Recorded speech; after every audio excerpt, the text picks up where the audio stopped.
Hey, it's Prerak and today we are installing a big brake kit in this 2020 Volkswagen Polo. So the parts we're going to be installing are brand new from Volkswagen, like these carriers. These carriers are out of a Polo 6C. So this car is going to get a 310mm brake setup. The only difference is I've got these powder coated yellow, and these are the brand new 310mm brake rotors from the Polo 6C. This also came from Volkswagen, and these are rebuilt calipers, also powder coated to yellow. So all the rubber on it is new. And since we are upgrading the brakes, why cut corners? We are also going to add these steel braided brake lines to get rid of that spongy brake feel. Alright, with everything ready, let's get started and install the BBK on this car. Also, this is the first car that we are working on in this workshop, which is still being constructed. So if you hear any noises, bear with us, there's still work going on here.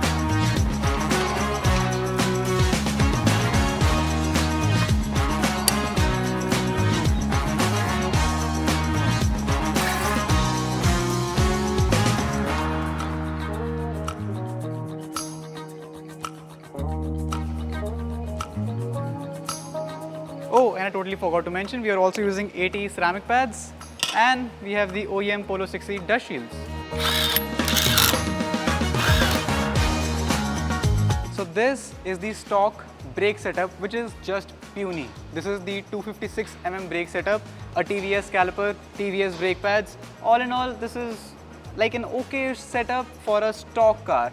But when you're looking for an upgrade, this is a proper upgrade. Look at that difference. Look, and even with the caliper, look at the difference. This is as big as the caliper and carrier combined of the stock form. Alright, now that we have everything ready, let's get rid of this old setup and install the new one.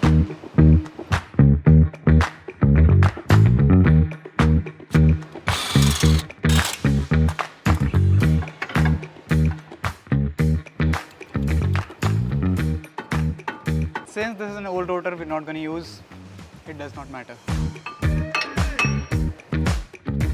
Look at the immense difference between the sizes of these two rotors.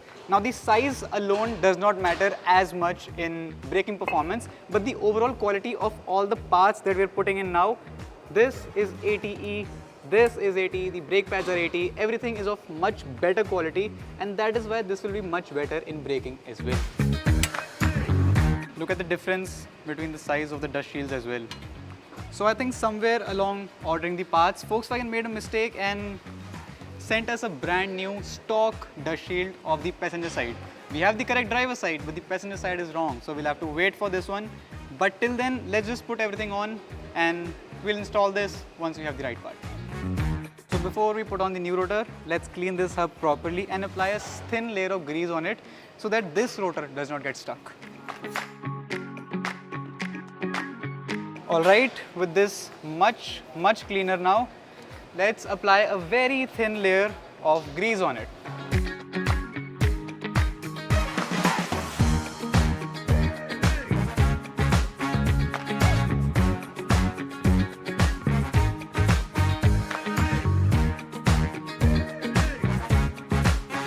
So with the carrier installed, let's install the pads as well, and look at the difference between the stock and the upgraded one. This is what I'm talking about. It is the quality and the size as well. Look how perfectly the pad is sitting with the mating surface. It is totally flush, even on the outside, totally flush. The other pad locks in to the piston itself, like that. And this is the passenger side caliper because the bleed nipple should be at the top. Let's install it. With the caliper in place, let's install the sliding pins.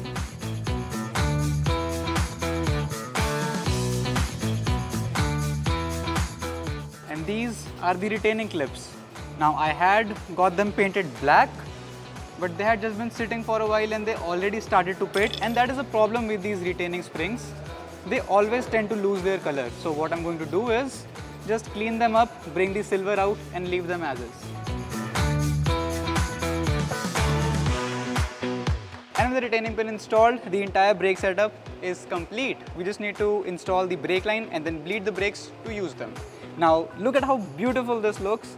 This yellow actually got done for my own car because the red and yellow was going to complement a lot. But I'm thinking of going to even a bigger rotor size. So for my car, I'll be using a different setup. This setup goes to this car.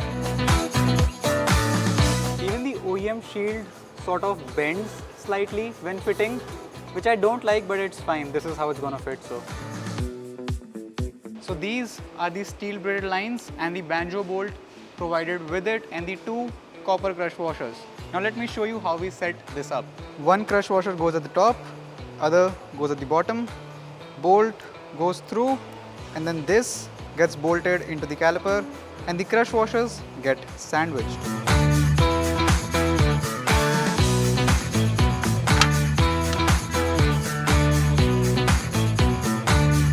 Alright, with everything done, the last step is to bleed these brakes.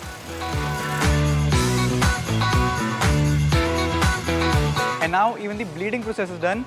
Let's put the wheels back on and take this car out and bed the brakes in.